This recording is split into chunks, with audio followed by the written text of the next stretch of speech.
upon their arrival was almost unspeakable. We are all evil in some form or another. I'm not guilty. The dead won't bother you. It's the living you gotta worry about. If I couldn't keep them there with me whole, at least I felt that I could keep their skeletons. Hello, and welcome to the Bad Taste Crime Podcast. I'm Vicky. And I am Janelle. And we're back again this week with some crime stories. It's literally -8 degrees Fahrenheit in Illinois right now. It's so cold. It's gross. I literally, I went out this morning. I was surprised my car started, but I think this is the winter that we were waiting to hit us, and I was waiting for it to hit more in January. But here we are.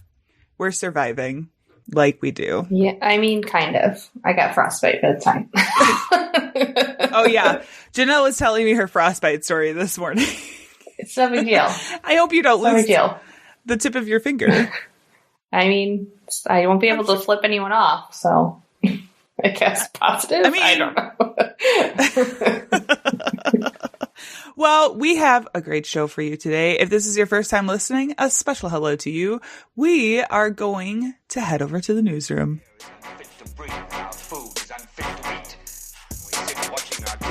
Some local newscaster tells us that today we had 15 homicides and 63 violent crimes, as if that's the way it's supposed to be. We know things are bad, worse than bad. Our news today comes from the New Hampshire Union Leader, where a woman named Lisa Landon was facing charges in Hillsborough County for drug possession and stalking. Rather than face the charges, Landon impersonated a Hillsborough County prosecutor and filed fake court documents saying they had dropped the charges. Damn, that's some work. I know. Now, here's where the real work comes in. Oh, geez. They couldn't prove This it. actually happened in 3 different court cases, and it was only noticed when a state forensic examiner who was scheduled to do a competency evaluation noticed that the file said the charges had been dropped. Mm-hmm.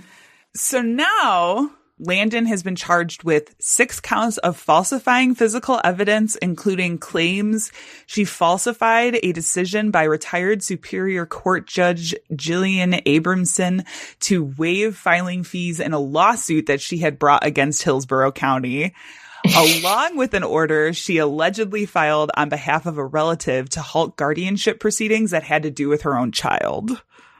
Oh, okay. So this one I find really interesting because it's generally speaking, courts provide training for litigants who are representing themselves pro se. So they aren't getting an attorney. They're just representing themselves because you have to a lot of times go on and do e-filing, which is how she filed all of these court documents. Mm-hmm.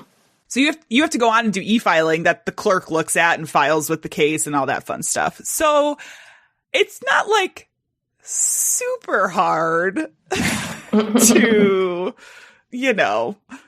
make up some documents that you submit to the court online. Guess not.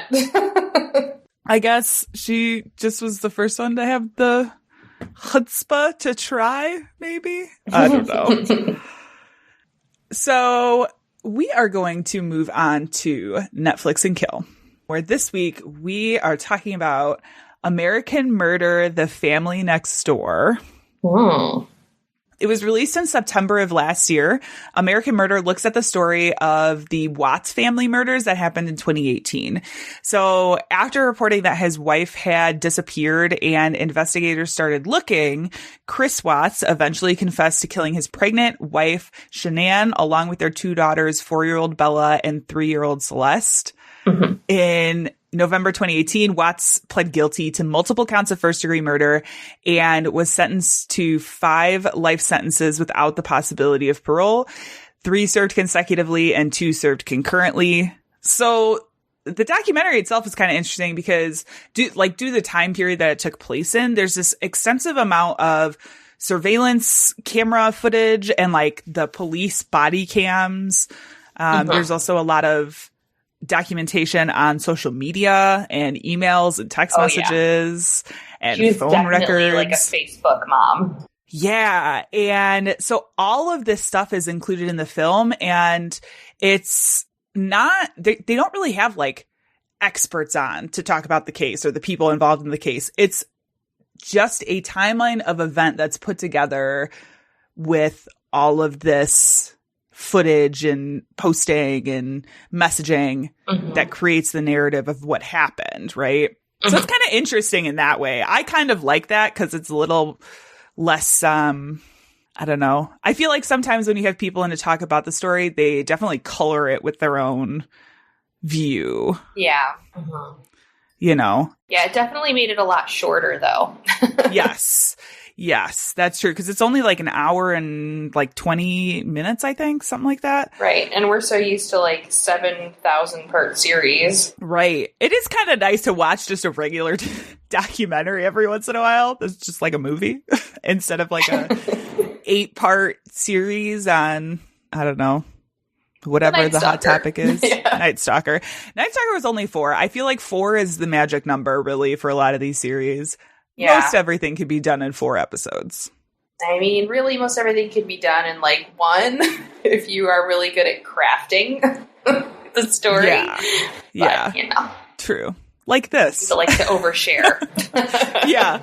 Right? So there were some extra details that came out later about this case, like Watts had a mistress, which was kind of a big plot point. Which I was like, oh, okay. But then again, not too surprised because, I mean, look at him. Right. You just tell. And there were some problems in the marriage, and there was a lot of like some of this stuff happening in the background. She had a health issue. What was her health issue? It wasn't MS. It was lupus? Lupus, yeah. Lupus, yeah. Yeah. So, and then of course, I remember this case happening, and the thing that got me really interesting, it almost happened right in the beginning. And there was this neighbor who had security camera footage that went from their driveway, but caught the Watts' driveway. And the cops came and viewed this footage with the body cameras on, and Chris Watts was in the room watching the footage, and then he leaves. So it's like an Inception. Yes. Yeah. And so it's he like video leaves. and video. I mean, it definitely makes it feel like it's happening in real time, at least. But I remember this coming out, him leaving, and the neighbor being like, he's acting very weird, and all of the stuff. And they released that portion of the video, and it just is like, you're almost uneasy about this person who actually committed the crime immediately being involved in the investigation and being around it's just like, oh, that's really fucking weird. It was just really, really weird. Yeah. But the documentary was really interesting. It's also super interesting because we always talk about cases where it's like the mother murdering the children, and it's a very different tone.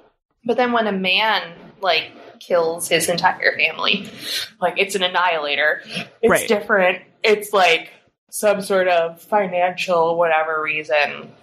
And every time a woman does it, it's very emotional. Well, this case was all emotion. And I feel like it was not like a typical family annihilator situation.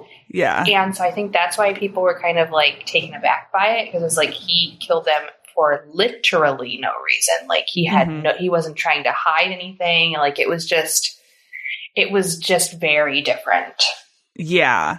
Yeah. And it didn't, honestly, when they started investigating the family's disappearance, there were a lot of tip-offs that was like, okay, something's not normal here, because like her phone was still there, her medication was still there, the kids' blankets were gone, but her purse was still there, I think, too. And so, I mean, there was like a lot of these really kind of standard tip-offs that something was amiss, you know. It's just one of these cases that I've always found kind of interesting, because it wasn't very long after that when they started questioning Chris Watts that he actually confessed to the murders. It was only within a couple of days. Yeah. So, I don't know. It's just something. It's something. It sure is something. If you want to know more about this, you can check out American Murder, The Family Next Door on Netflix. I recommend it. I thought it was very interesting, but I would put in some trigger warnings because of the footage that's included. Some people don't really like the real cop footage stuff. So there's some like 911 calls and stuff in there. So yeah. Moving right along. This is that part of the show where we say content may not be appropriate for all listeners. We will be discussing instances of sexual abuse and rape, murder, child death, and some really, that's just me. All of the above. Yeah. So if you're not comfortable with that stuff, maybe skip this one. It gets a little intense. Yeah, mine's not too intense. Mine is going to, you know what? Happy endings is what I've been looking for lately. It's kind of happy endings. Well, you'll see why mine is going to be a little messy. Yeah. Oh, probably not a good choice of words. No. So one of the things that was recently in the news, of course, is actually the case that I'm going to be covering today, because in January 2021, the United States executed Lisa Montgomery. She was at the time, the only woman on federal death row. And this execution took place post the November elections, after the former president had already lost.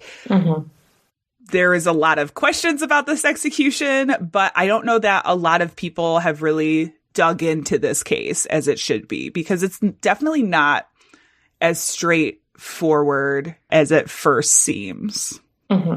For sure. So I wanted to look a little deeper at this case.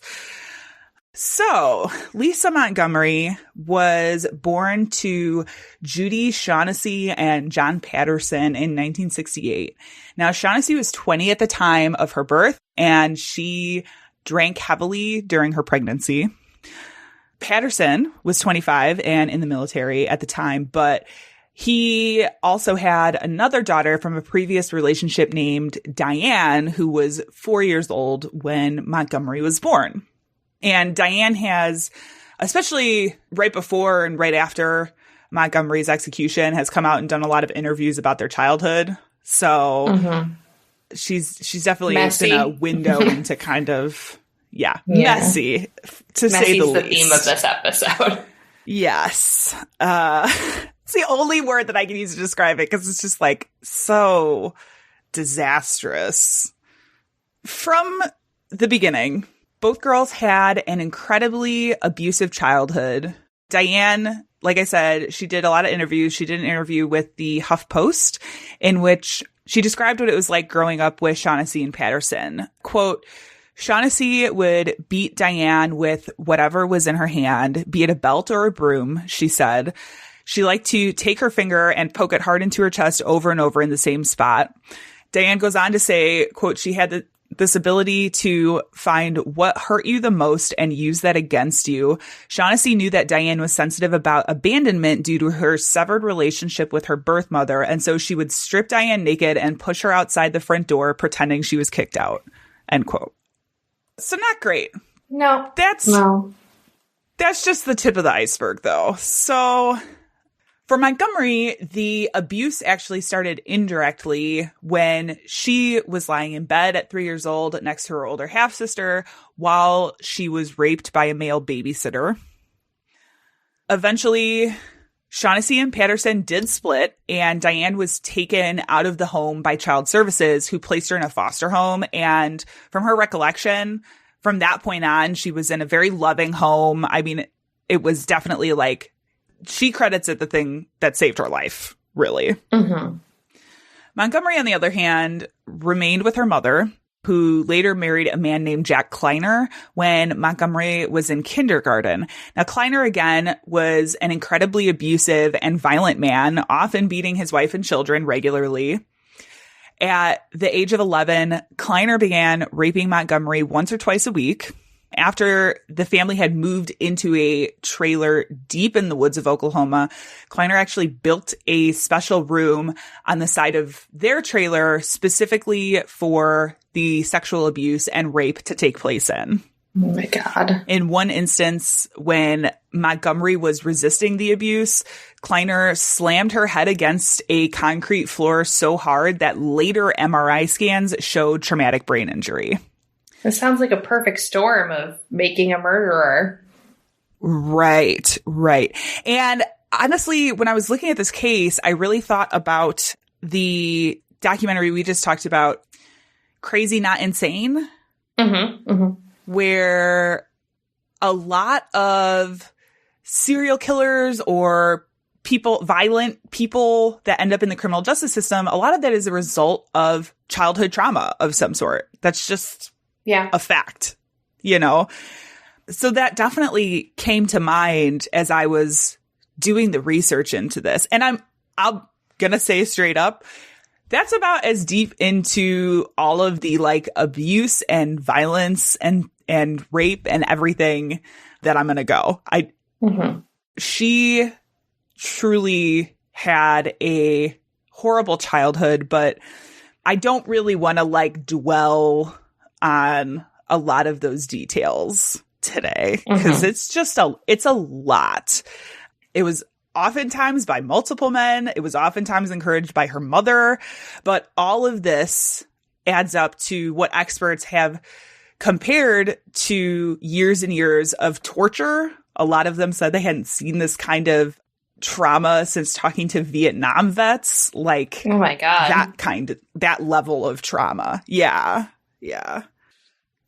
When Montgomery was 15, Shaughnessy and Kleiner got divorced, at which point Shaughnessy admitted to the court that she had walked in on Kleiner while he was raping her daughter, and the court shamed her for never reporting it, but they also didn't report it themselves, and Kleiner was never charged. Oh my God.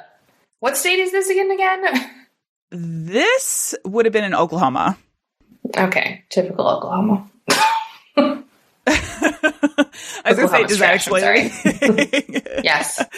I will say Montgomery did briefly see a therapist at the behest of Shaughnessy's lawyer, but it honestly didn't last. At least someone was looking out for the child. Right. Well, he tried, but the appointments didn't last. Eventually, she stopped going.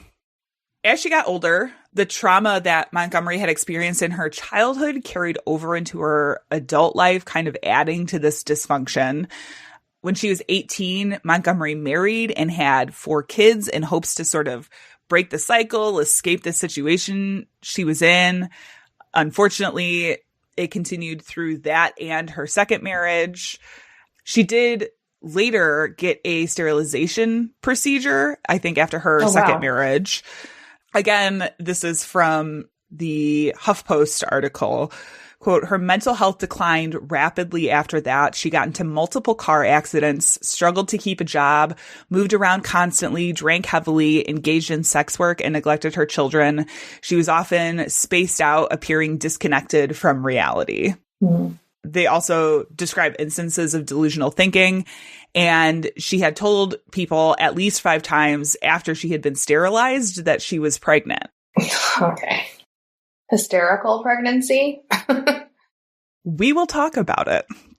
Oh, no. There is a word for that, which I learned a lot of things on this for real, but there is definitely, we will definitely talk about that. Montgomery eventually met Bobby Joe Stinnett through an online forum that catered to people who loved rat terriers and breeders of rat terriers called Ratter Chatter. Ew. I'm just ew.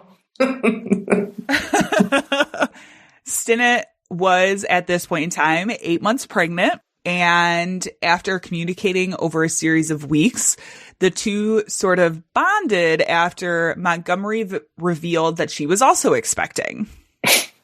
In this forum, Montgomery had been using a pseudonym Darlene Fisher and continued to use this name in the emails that she and Stinnett had exchanged about buying one of Stinnett's puppies. Mm-hmm. They eventually reached an agreement, and on December 16th, 2004, Montgomery, who was 36 at the time, traveled from her home in Kansas to Stinnett's home in Missouri to pick up the puppy. Now, when she opened the door, Stinnett expected to see Darlene Fisher, but instead found Lisa Montgomery standing on her doorstep. And when she got into the house, Montgomery immediately overpowered Stinnett, strangling her with a rope and cutting the baby out of Stinnett's womb. Oh my gosh, okay. Yeah, heads up on that. It's a little late, but okay. Sorry. Montgomery then left with the baby, eventually cutting the umbilical cord in her car and cleaning the baby up with wipes. She then called her husband, who had believed that she had been pregnant for months, to say that she had gone into labor at a shopping center while she was Christmas shopping and had given birth to their child at a clinic. Okay. When she got home, Montgomery and her husband began announcing the birth to their friends and family. Oh, hold up. Yeah. Yes. He was not, he didn't think twice that she didn't have to go to the hospital? So he didn't think about a lot of things, if I'm being honest. Even if you give birth somewhere, you still have to go to the hospital.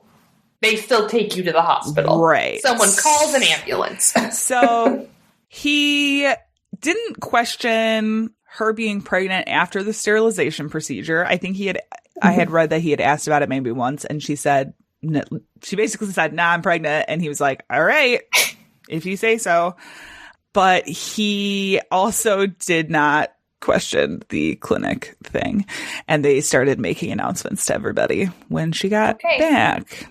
Well, ignorance is bliss, I guess. Yeah, I don't know. So in the meantime, about an hour after the attack, Stinnett's mother had actually gone to the house and discovered her daughter dead on the floor, immediately called police. When they began investigating, they found the emails that she had exchanged with a woman named Darlene Fisher. They very quickly discovered that this was a pseudonym, and they were able to use the computer's IP address to find Montgomery and arrested her the following day. Yeah, guys, don't use computers to do crimes. You're never going to get away. If you are, you have to... Well, you know what? No, I'm just going to say blanket, don't do that. Yeah, you're not Edward Snowden, so you can't.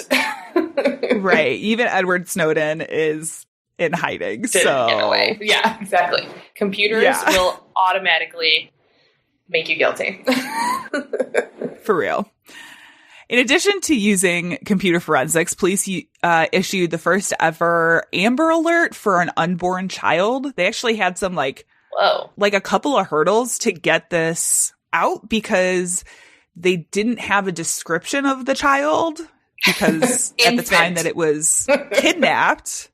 Wet. Yeah, at the time that oh my God. Yeah, so you're welcome.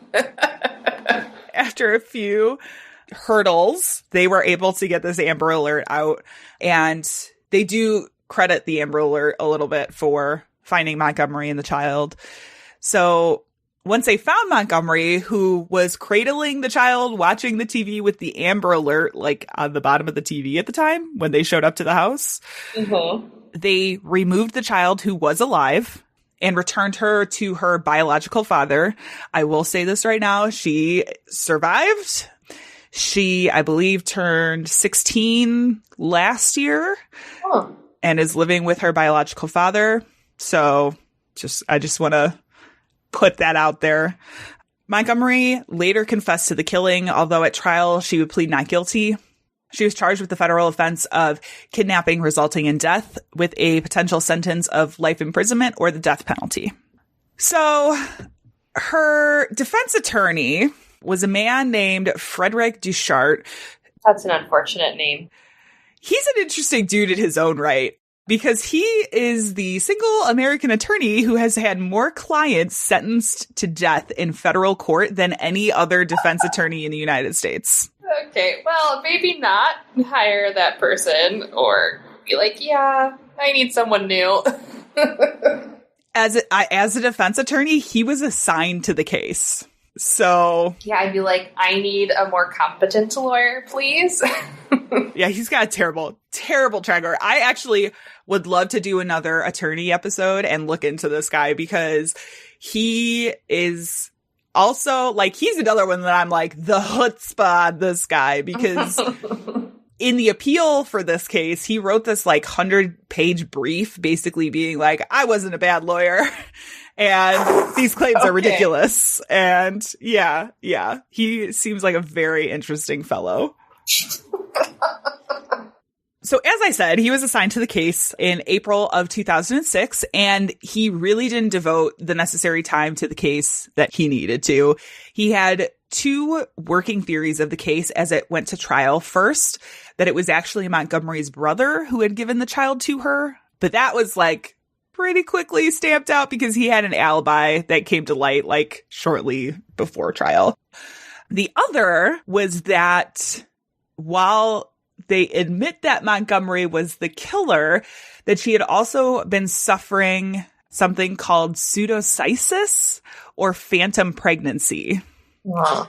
And was not guilty by reason of insanity. So we're going to come back to your hysteria. What did you call it? Hysteric pregnancy? Hysterical pregnancy. Yeah. Yeah.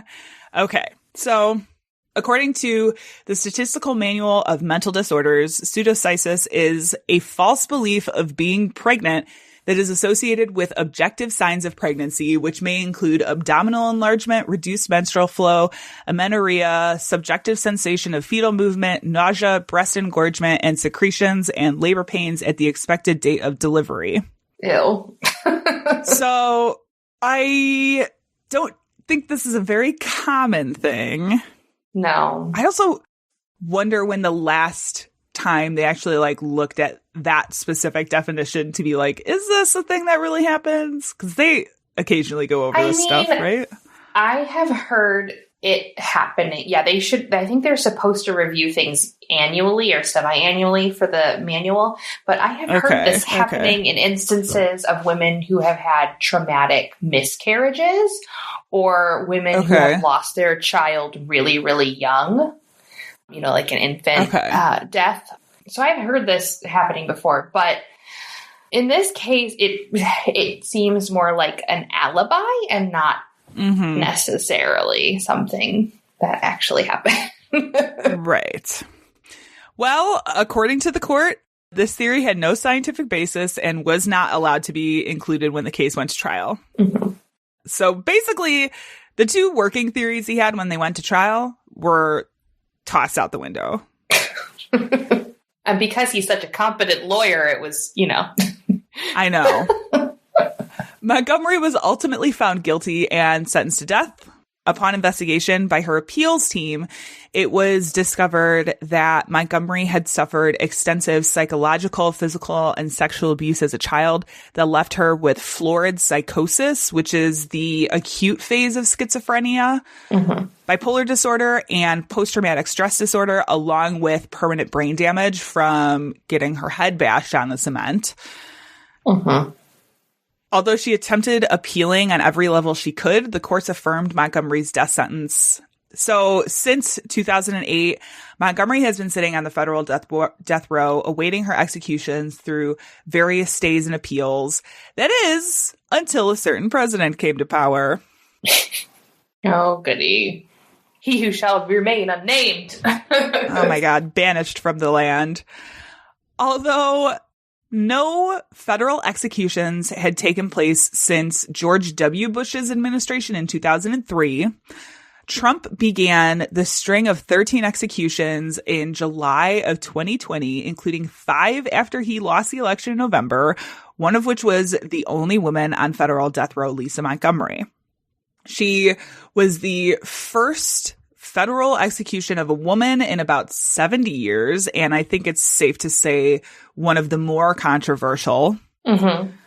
Her execution took place on January 13th, 2021 in Terre Haute, Indiana, where she was pronounced dead at 1:31 a.m.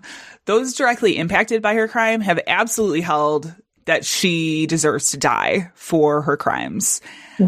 But when you look at what mental health and criminal justice reform advocates are saying, they're saying due to her dissociative state at the time of the murder, as well as her permanent brain damage and inability to understand basically that she is dying for the crimes that she committed, right? Like that's one of the like requirements they have for somebody to be mentally competent to stand for death row, right? Yeah. And there's definitely been a lot of questionable decisions made, I would say, on the understanding of some people's, like, just the capacity to understand that some people have in recent years. It's akin to a child not understanding what death is because they are in that similar mental state. Like, most of these people who have, you know, these, I don't remember the term, but, you know, like, deficiencies have the mental capacity of like an 8-year-old. So yeah, they're not going to understand what's going on, or that they're going to be put to death, or even what death in that essence means. Right. Like the finality of what is taking place. And I am by no means saying that people in a similar position should not pay for their crimes. Like that's not what I'm saying here at all. But I do have a real big issue with putting these types of people on death row who really, it's not even that they don't want to understand or that they're just ignoring it. They literally do not have the capacity to figure out what is happening. Yeah, they cannot comprehend it whatsoever. How can we in good conscience put these people to death? Like, I just can't. I cannot. So I've been vocal on my opposition to the death penalty for various reasons. And this is definitely one of them. Yeah. I mean, I struggle with it, not because I'm like, oh, people shouldn't be killed, because you know how nihilistic I am. But right. my legal issue is I really don't truly believe that you can 100% without a doubt know if somebody did something wrong. Because DNA can be tampered with or done incorrectly. Camera footage can be messed with. Like, juries can be tampered with. There's so many factors that I really truly don't believe that you can 100% without a doubt know for sure if somebody has committed a crime. Eyewitnesses aren't reliable. Like, there's so many things that can be, you know, twisted, misinterpreted, just outright not working. So for me, because of that, that's why a death penalty shouldn't be in play, because as we'll see with my case, even people on death row, like, there is an exceptional amount of innocent people on death row. So we're putting people on death row that are innocent. So, like, you know what I mean? Right. And that's something that actually for me is also the huge piece of it. Like, that's the main reason, is because when you have human beings at all involved in any piece of the system, and you do in this case, in criminal justice, it's run by human beings. We inherently make mistakes. We are not perfect. And until you can come out with an absolutely perfect system that can be right 100% of the time, then I will not be comfortable with something like the death penalty. I'm sorry. I'm not sorry, but sorry, not sorry. So basically, we could never serve on a jury. Sorry, because I would serve on a jury, but I couldn't serve on a death penalty qualified one. I think, honestly, if we had jury duty, but I've never been called. If we had jury duty, they would not take us. They'd be like, they know too much. It's because we know too much. Yeah. We know too much. We know way too much. They're like, they are knowledgeable. They have a podcast. They will talk about it on the podcast. I know. If you ever want to get out of jury duty, just say, I have a true crime podcast or a law podcast. They'll be like, bye. Yeah.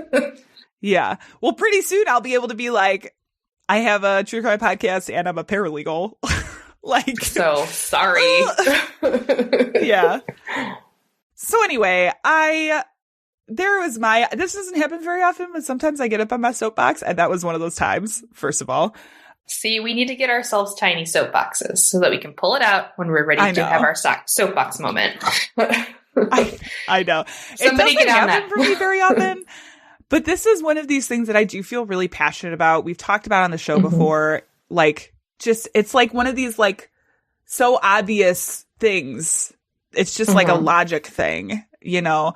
Anyway, I wanted to cover this case because, one, because of the amount that it's been in the news. And I really don't think people have really been digging into this case. And it is a perfect example of something that will make you think. I wanted you guys to think today because is this right? Is this a right thing? I'm not trying to argue that she is innocent or guilty. Like, she is 100% guilty. But, like, I would just be curious to know what you guys think about all of this, really, because it's definitely a question I think people need to consider. Yeah. And that's the end. They'll be thinking even more after my case. So. Oh, great.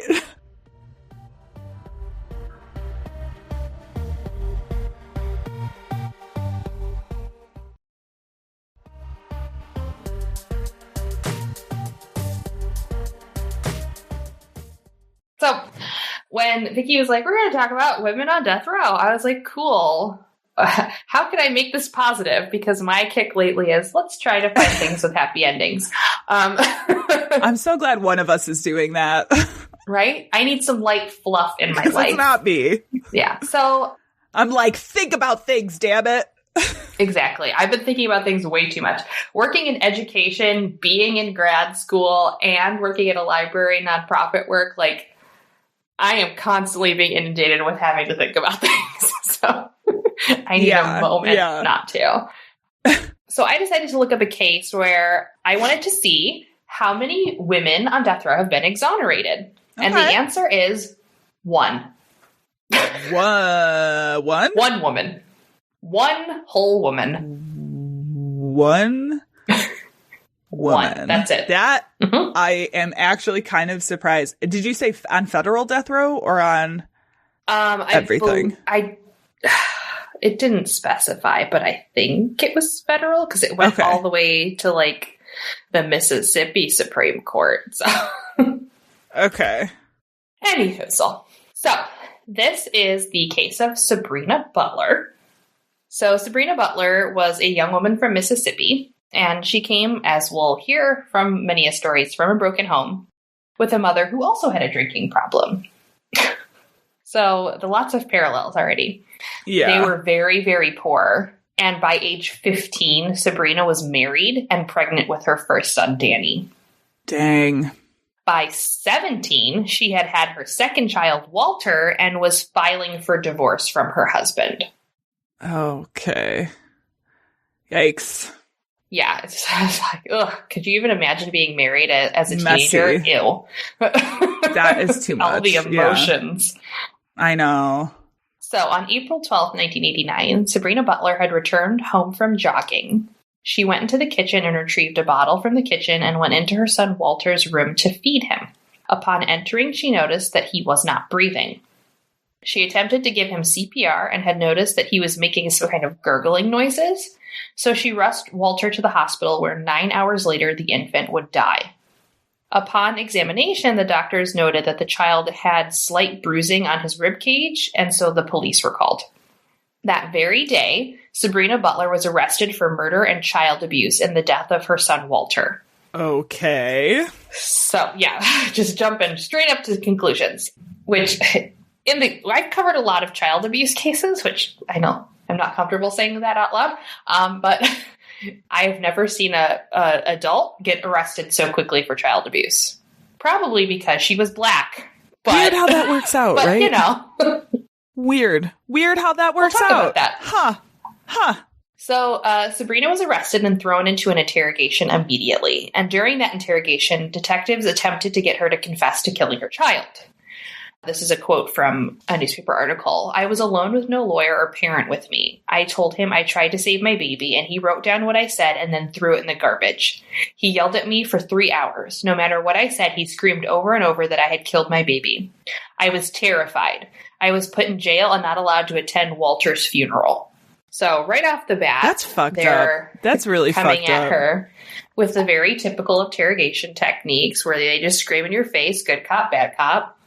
So Ugh. the trial began in March of 1990. You'll notice that that's a 2-year gap. So the defense called one person to testify. That's it. The prosecution called 22 people to testify. The prosecution also claimed that according to the coroner's report, the baby had numerous internal injuries and peritonitis, which is an internal infection that actually takes a few hours to set in. So they concluded, this is where it gets real fucking confusing. They concluded that the baby had been suffocated and that the injuries were from failed attempts to give CPR. So you can't get peritonitis from suffocation, just so you know. Okay. So I am like, I'm sorry. You can probably tell I've been staring like, Yeah, I've seen the what faces the you've fuck been is making going at me. on? Because I know, because I'm like, even if so I have so many questions. Like my brain is not Yep. computing. That was exactly my face as I was reading this. I'm like, what? I'm just going to go along for the ride, I think, for a little bit and see where this goes. Yeah. Okay. So, they said that a lot of the injuries and the bruising was from failed attempts at CPR. Now, according to the medical examiner, she had given CPR in the traditional way, which means that it was for adults. When you give CPR for children, it's much, much different. There's a whole lot of patting on the back and tiny little mouth breaths and less compressions, and you're actually supposed to use your fingers, not your hands. So, Right, because babies are like jelly. exactly, which is why the bruising was so quick and easy, because if you're giving CPR as you would for an adult, you actually will break their rib cage and hurt them severely. So, yeah. They also stated that Butler contradicted herself several times in her, I'm going to put quotes on interview, more like a shouting match. These accounts included a fictitious babysitter, as well as versions in which she went jogging by herself, and then she went jogging with the baby in the baby stroller. The statement she actually signed said that she had punched the baby in the stomach. So not even suffocation. Can I ask a question? Sure. Was there somebody at home with the baby while she went jogging? That's the question of the century. Okay. So all of the different stories was that the baby was home with a babysitter. The baby was home by itself. The baby was with her when she was jogging. What really happened was the person downstairs was watching the baby while she went running, and they had put the baby to sleep. And then they went back downstairs as she was coming home. So the baby was alone for a very, very, very short time. Gotcha. It's no different than if you were to leave your child in their bedroom and have a baby monitor and you are in a different room. Right. Yeah. But because the detectives were kind of yelling at her, her story changed 1,000 times. So the story that I initially had told you was what was given in the report, but not what she said is the truth.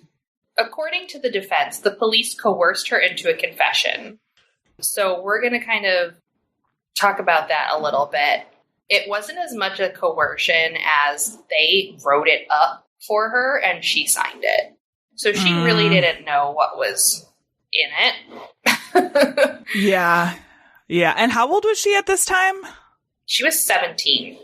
Okay. Yikes. All right. Now, she had stated that her parents weren't there and they weren't called, but she was actually getting divorced from her husband, so they would have never called her parents anyway, because at that point, you're an adult, you've been married, you had a husband, they're not going to call your parents even if you're 17. Mm-hmm.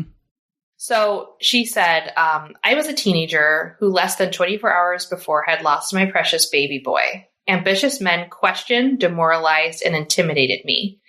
In that state of mind, I signed the lies they wrote on a piece of paper. I signed my name in tiny letters in the margin to show some form of resistance to the power they had over me. Now, they also stated that the injuries and bruises to the chest were in fact from bad CPR. But The baby actually had stopped breathing due to health defects, not abuse. So the baby was actually pretty much dead before she started giving it CPR. They'll later find out that he had kidney and heart issues that were not known yet. Okay. Now, the official statement we had talked about was false. And the bigger issue was that the defense did not call Butler to take the stand. So she never testified. Uh-oh. Now, what I'm going to say now is what actually happened according to her. Okay. Walter was playing with his toys in the living room before 10 p.m. I fed him some milk, I washed him off around 10 p.m., and I put him to bed. I took a shower, I ate, and then I put on my jogging pants and got Walter wrapped up, and I put him in the stroller and went outside to jog. I went up 27th Street to the street that goes to 26th, then down 26th for less than a block. I jogged back home, pushing him in the stroller. I then went back inside and put Walter to bed. I went into my room and lay down on the floor because of my back. I got up around 11:30 to use the bathroom and check on Walter. At some point, her neighbor had come upstairs, but I can't remember if it was while she was taking a shower or what. There's some conflicting information in some of the articles that I read that it was before she got into the shower, and some that said it was after. So there was a period of time where she didn't see her child at all. The neighbor went in, checked on him, checked on her, and then left. Okay.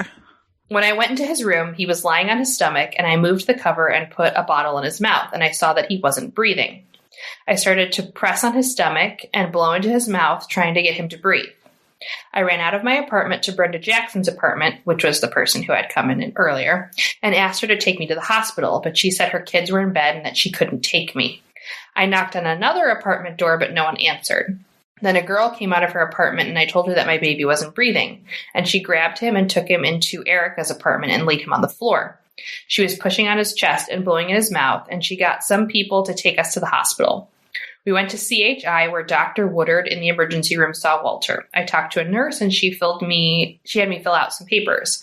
Dr. Adams came out and told me that there wasn't anything else they could do, and Walter fell out of his stroller sometime around the 1st of last week and fell over onto the carpet, causing some abrasions on his face. Other than that, there were no injuries that I was aware of. So she was saying that he had some cuts from something on his face from earlier in the week. Yeah. So they had also cited that as part of an abuse, and then they cited that the bruising on his chest was abuse, but again, that was from CPR. Yeah. Okay. The jury found Sabrina Butler guilty of capital murder, and she was sentenced to death. Now, Butler went to death row and immediately started writing to anyone and everyone she could to kind of profess her innocence and see if she could get anyone interested in her case. Now, the Supreme Court reversed the conviction on August 26, 1992, and ordered a retrial. She spent 2 years and 9 months on death row and then waited 3 more years in the county jail for her second trial. Oh my God. Speedy trial, huh? Yeah, exactly. The second trial was granted, and they were even given a change of venue. In the second trial, the medical examiner changed his original opinion, stating that the child died of an internal kidney malady. Additionally, a neighbor testified that the bruises occurred during an unsuccessful attempt to administer CPR. The Mississippi Supreme Court also ruled that the prosecutor's comments to the jury in their closing arguments, which they commented on Butler's lack of testimony, were egregious. So, oh my God, be it's all true. Slandery in your closing arguments. No, because during trial, the person who is being accused does not have to testify in their defense. So, exactly. And it's not an admission of guilt. They don't have to say anything. So, no. Yep. So the jury deliberated briefly before acquitting Butler on December 17th, 1995. But the story does not stop there. Butler sued for wrongful conviction and was granted $329,000 in state compensation. And this was kind of something that happened in a court case against Mississippi. So like a dozen other people were granted compensation from the state for wrongful conviction. mm-hmm. So many people applied, in fact, that they had to pass a law in 2009 about compensation plans for wrongfully convicted people in the state of Mississippi. Good. So. Good. Way to go, Mississippi. According to this doctor, many death row exonerations are not due to DNA evidence, but rather reassessment of mishandled trials and wrongful assumptions made by the prosecution. So this is very specifically true in the state of Mississippi. That basically means that there's a lot of false confessions, there's a lot of issues with juries, there's a lot of prosecutors just shouting whatever they feel in closing arguments and so on. Mm-hmm. Now, according to sociology professor Sandra Westerfelt, many exonerees live in an empty space of society after gaining freedom, not qualified to receive benefits available to parolees, but still suffering the social schism against former convicts. Yep. Many people exonerated of crimes have issues finding work, housing, and going to school. Since 1973, 144 people have been exonerated and freed from death row, and this is a U.S. statistic from 2014. Mm-hmm. A study published by the National Academy of Sciences found that more than 4%, or 1 in every 25 people, on death sentences in the U.S. are imposed on people who are innocent. Let's just stop right there. 1 in 25 people on death row are innocent. Yeah. Yeah. When it's even more crazy when you're talking about just people getting convicted of crimes that they are innocent of. It's like 1 in 10. It just generally speaking, It's insane. Butler was lucky enough to get her GED while she was incarcerated, but when she was released, she couldn't find work. Not only that, but she couldn't get her record expunged. It wasn't until 2015, 10 years later, that it was finally expunged. Now, Butler works for the Witness of Innocence Project and lives in Tennessee with her husband and 3 kids. Witness to Innocence is an organization that is made up of death row exonerees, and Sabrina Butler is the only woman, of course, to be exonerated on death row, so she's the only woman working at the organization. Mm-hmm. Butler described her work with the project as, "We speak all over about the justice system and its approach to who gets the death penalty and who doesn't. It is racially motivated on every level and needs to be fixed. I have been doing advocacy work since I got out in 1985. I know that if I don't speak out, and people like me, then when will it ever change? Too many innocent people have been tortured by this unjust system. It must change, and one way to get rid of the death penalty and to put new laws in place, and hold people accountable for their actions who intentionally put people in prison unjustly." I wanted to play a clip from the Innocence Project's website. It's just a 2-minute clip that she talks briefly about her case, but then she talks about the work that she's done after she was released. So I'll start that. I am Sabrina Butler. I served 6.5 years on Mississippi's death row for a crime I did not commit. In 1989, I was convicted of killing my son. When I made it to death row, I was 19 years old. They put me in a 6x9 cell no bigger than your bathroom. It's like being buried underground with the lid on top of you and you can't breathe. That's what death row is like. When I first got to death row, I had lost hope. I was angry with God. I gave up for like 3 years. Why did he let that happen to me when I was only trying to save my son? When we had the retrial, they found out that my son had heart problems, kidney problems, and chronic bowel syndrome. It was nothing that I did to cause his death. Even though I was exonerated, my son's death certificate still says he was murdered. You know, I never got to grieve him. That was one of the hardest parts for me about death row. When I was exonerated, that made me the first woman in the United States to be exonerated from death row. Unless you go through it yourself, you just don't know what it does to a human being to take their freedoms away and accuse them of something that they didn't do. It's torture. That's pretty much what it is. You got innocent people throwed us on death row and said, okay, we're gonna kill you. And then you find out, oh, my bad, we made a mistake. When you look for jobs, the doors close in your face because it's still on your record. Are you really exonerated? No, you're not exonerated.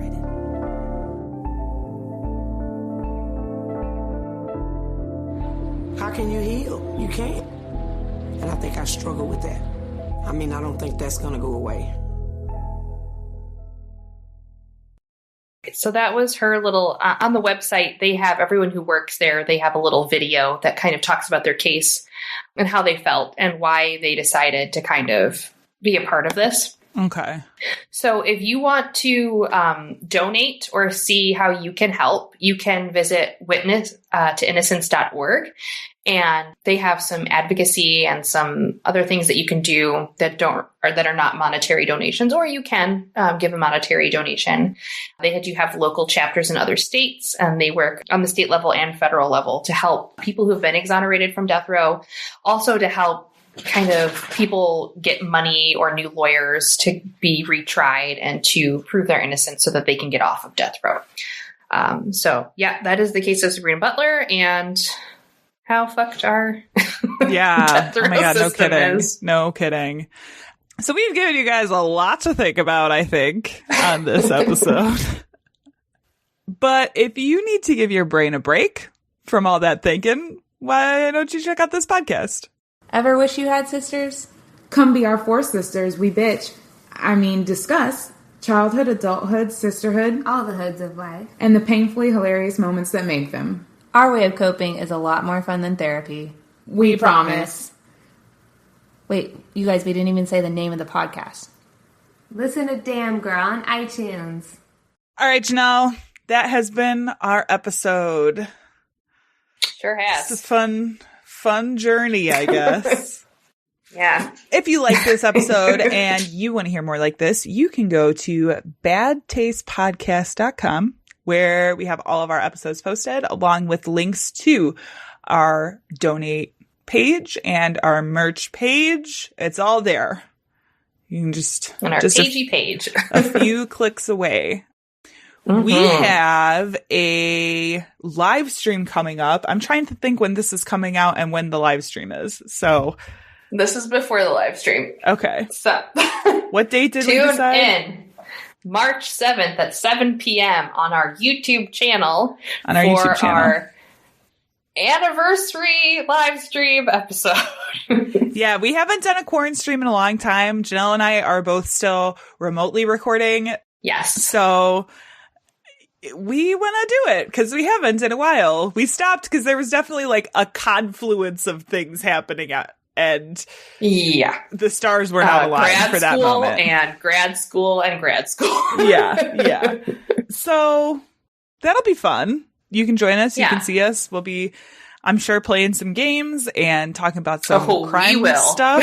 Janelle's going to come with some surprises for me. Inevitably. Yes. It always happens. Per usual. Yeah. You said games. I can't wait to play my game. Yes. I'm going to maybe I'll pull out Florida Man. We did Florida Man for a while. Yeah. So I'll was probably pull that good. out. Anyway, you can join us. What was the date again? March 7th, which is a Friday, 7 p.m. from your Are you living sure room. it's the 7th? Let me pull up my calendar. Nope. Maybe it's not. March 12th. Is it 12th? It's March Oh, God. 12th. It's Guys, okay. March 12th. Today's the 7th. Yes. March 12th. on our Erase YouTube that. page. March 12th. Yes. Just the have second Friday of March. Tiff can bleep it out if Just she cut wants, in. just to not confuse people. You can cut us and Cut in say the correct date. March 12th. 12. Oh, March 12th. God. All right. I think that's our cue to go. We Yes. we gotta be We done need with to this. leave. Goodbye. So on that note, our sound and editing is by Tiff Fullman. Our music is by Jason Zakshevsky, the Enigma. This has been the Bad Taste Crime Podcast. We will see you in 2 weeks, I guess. Probably. I'm sure. Yeah. Adios. Sayonara. And left their bodies on the hillsides along the highway.